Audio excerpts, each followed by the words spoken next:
All right, well, welcome back to the channel. This is day 2 of Gayle's Arnex French ETA-powered diver's watch, and I got a chance today to take it apart and to see what's going on with it. And the guy that was selling the watch on eBay said that the calendar disc did not roll over at all. So I thought that, well, you know, it may be just a broken part. Well, it turns out that there was no broken part because all of the parts were not even in the watch. They weren't even in the watch. Wow. And I don't know how good you can come in and look at this, but this is Gayle's movement, and all of these pieces over here are all from a parts watch. I was able to, I have one parts watch left over and it had everything we needed. But it drives the, if you picture the calendar disc going around here, there is a little foot that sticks out. It's on a little spring. You see that little foot right there? I do. There's a little curved spring that fits inside of here that pushes out and goes in between each notch for the date wheel. That's what holds it in place, so it keeps it in the window so you can read it. Right. And this little spring in here is like a little U. And it is under so much pressure that if you ping it away, you can't hear where it lands. You'll never find it. Nope, you won't find it. You won't find it. So when you have to put this together, this is very difficult. So whoever was in this watch before, it could have been whatever from the 3 watchmakers from the 1960s all the way up to who knows when. Right. Either lost one of the parts, or this watch was a parts watch and they took all the parts out for another watch, which I don't see, unless it was something very expensive, why you do that. But it wasn't like one part was broken or missing, it was all missing. Right. So I was able, and this little screw here is unique for this whole watch. So if you lose certain things in here, you're totally screwed. Now what the neat thing about this movement, the 2472, is it has instantaneous date change. So as the watch is turning, you'll see this cannon pinion turning this little gear, and it turns this gear. And what's happening is it's winding up a little clock spring with a little foot that sticks out. And as it winds, it's winding tighter. And as soon as it reaches its point where it can't go any tighter, it jumps, and this little foot comes jumping out, and it grabs the hook and it flips the date to the next day. That's so cool. Yeah, you can hear it actually click on your wrist. You can actually hear the action, but it's kind of neat because it doesn't, like some watches that don't have instantaneous date change, as we get closer to midnight, the day or the day of the week start rolling over, but it's splitting up the little window, so that is instant. And that's something pretty cool that they put in these. Right.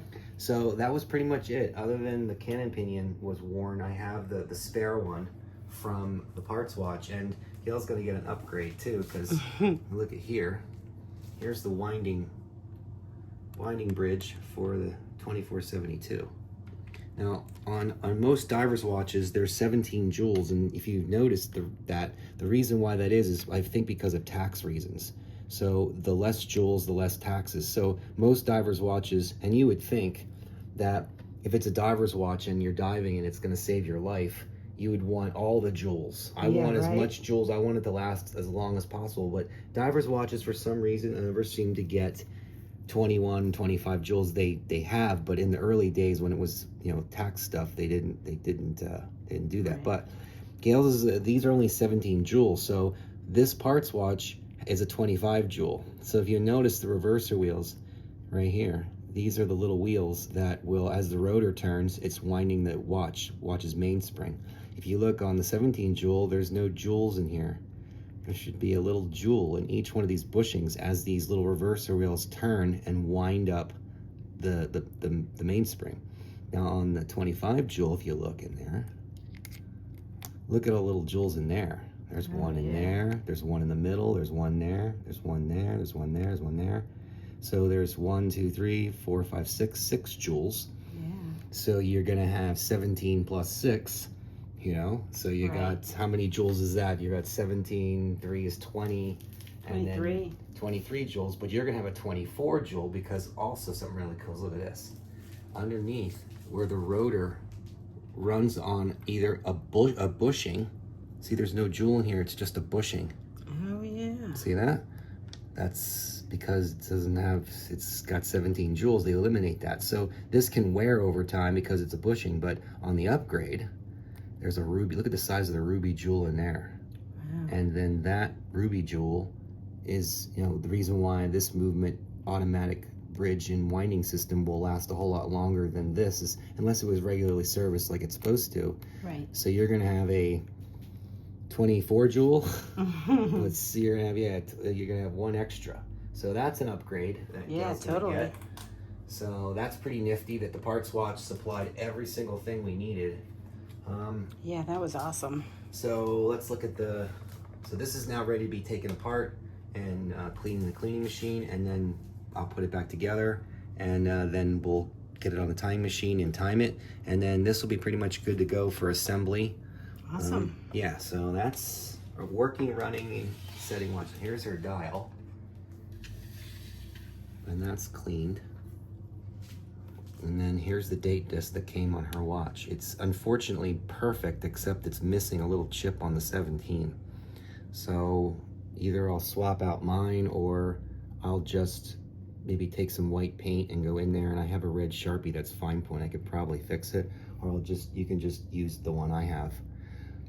Because mine's pretty nice, but the problem is mine is lifting the paint. Something got under it and is lifting it. So it's kind of a what do you do scenario. This paint and all the numbers on her date wheel are all stable, so they're not, you don't have to worry about one flicking off and then all of a sudden now it's in the watch going around in circles because one of the numbers lifted. That's unfortunately that would not problem be good. with mine, Yeah. which is why we may just repair that one and keep it. Now the hands are all, the loom is ancient, it doesn't really glow anymore, so we're going to be looming the hands and putting in it's like a dye that will change the color of the loom, so it makes it look vintage. So you can just add like tint. In fact, I'll show it to you while you're looking at your hands. There's a tint you can buy and mix it with the glue in the loom, and now you can make vintage colors. So now you can make loom look old. Wow. So if you have just a smidge of this and this, you can make cream, and cream is what they were probably originally when they were new, or they were already reloomed at one time, because if you look at your little lollipop, it's green. Yes, And the other that. hands are not. So that tells me that's very possible. Now I'll hold up my tweezers, it's sticking to my tweezers, Yeah. but you see how that's green in the other ones. Now this was hand done back in the 60s when these were built. These watches were all somebody put these all together. So a person loomed these, and they might have just played a little trick and they made it on purpose. It's hard to say, but there were 3 watchmakers in each watch, so you don't really know. It looks like it could be original loom. I'm guessing it might be on both sets, but it's difficult to tell. It's the thing is that if you put it back in, if the watch was so minty that it was an original Survivor watch, it was so minty, then we would be not doing that. But because it's not, we're not doing this to make a profit on an original watch. We're gonna just reloom it, because then you'll be able to look at it at night and see it. Which is so cool. Yeah, it's just gonna be, wait till we glow this, and Gayle's camera her camera does really good with taking pictures under the dark light. So now we move to what we have here with the cases. So this is the case, cleaned up. And I had to use a blush brush, which I have right here. It's very soft, because if you look at this very closely, it looks like it's paint in here. And I used the brush with some Dawn to clean it, because if you scrub it too hard, it might lift out the number. Oh, yes. You see look how fragile, look at how some of the little dots have. I can see that. Yeah. So if you wash it with a toothbrush, you could wash it all out and now you're screwed. So there's kind of a couple options with this, because I don't want to repaint all that. It won't look right. It has to stay original. Right, it needs its patina. Right, so it was clean enough that I'm happy with it. I don't want to get carried away, because I have no idea how this bezel is attached, but if you look at the case of the other one, I don't know what holds it on. I've never seen anything like this before, the way it snaps on. But in most divers' watches, there's a metal ring that holds the bezel down, and this does not have that, which tells me that this is a one and done. That means that it's snapped on one time. You can't take it off. Yeah, You'll it doesn't break it. come off. Which is probably the reason why this one here is ruined, because once you pull it off, there's no That's going. it. It ruins it. So this does turn a little stiff. When it was under warm water, I was able to work most of it, but because we can't remove it, which on a diver's watch, something like this, I would take this off and clean this real good underneath. Right. And can't do that I with this can't one. because and it's funny, this type of plastic is porous kind of, so when you get it wet, it's very glossy. It looks really cool. And then as it dries, it literally fades away as it dries. So that's telling me that it's likely it's absorbing water, Right. which is kind of, the plastic that they used is very fragile, and it's Right. porous, and it's 60 years old. And my suggestion would be is don't turn it, Right. because you could crumble it with your fingers. That's I don't know, guys, have you ever seen old like urethane bushings in cars? When they're under a lot of heat and they're old, they crumble away. Yeah. So that's what this is kind of based on, but I don't know, and I'm not willing to take the risk. But Yeah, I don't blame you. I wouldn't so either. it's just a bad idea. This is one of those things that you just play it smart, and from experience tells you that you don't want to do that. Right. So then their movement holder, so Gayle's getting all the nice pieces. That's pretty much her case and back. And then I'll clean this movement holder up with a little wire wheel Dremel and make it look pretty and shiny. And Awesome. the crystal, unfortunately, I don't think it is original. I polished the heck out of it. And I'll hold it up to the light, and if you look through the crystal, you'll see there's a crack in it right there. I don't know if that helps, but Oh yeah, I can see the crack? Yep, I can.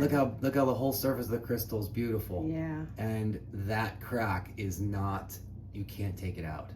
I was kind of bummed. Yeah, that is a bummer. But the thing is when you tap on it, it should be a lot thicker for a 20 atmosphere, 600-foot depth case. So that tells me somewhere in this watch's life, the crystal was replaced. Yeah. So we're ordering a GS diver type double thick, like the OE manufactured for a lot of divers watches in the 60s and 70s, but it's super thick, Yeah. heavy crystal, and it's kind of domed. So when you look at the watch, I won't say it magnifies it, but it will just look like a bubble, like what a diver's watch, some divers watches were, because Right. a diver's watch that's depth rated for those kind of depths, the crystal's very thick, so it's Right. always a dome, which is, Yeah. think about pressure, you think about what's pushing on the watch.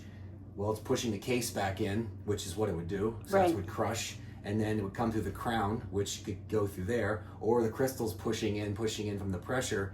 You got to think like 160, I think, pounds per square inch at that depth. So take That's a lot of 160 pressure. pounds and sit it on top of the crystal. Can it handle the weight pressure of that? Right. Usually the crystal will push in, then it'll stop the hands, and then it'll just pop That's it. like Implodes. a movie, like the Abyss movie where the guy falls back and he, pops when it, the pressure gets too hard. It's almost like that's scary stuff. But to outro, when the diver's watch is something that, those guys back in those days, they relied on that Yeah, to they not did. die. So diver's watch is a very popular, really cool, like everybody threw all their hat into the ring and went for it, as far as like I'll outdo him. Right. Oh, 600 feet. Oh no, we're gonna go 1,000 feet. And during the course of one of these videos, I'll dig out a few of this era divers watches that got some depth ratings on them, and you get a chance to see some sneak peeks into some stuff you might see in the future. But That's cool. For that ends part 2, and now tomorrow I'll go back to start servicing everybody. And Okay. all right. All right. Super.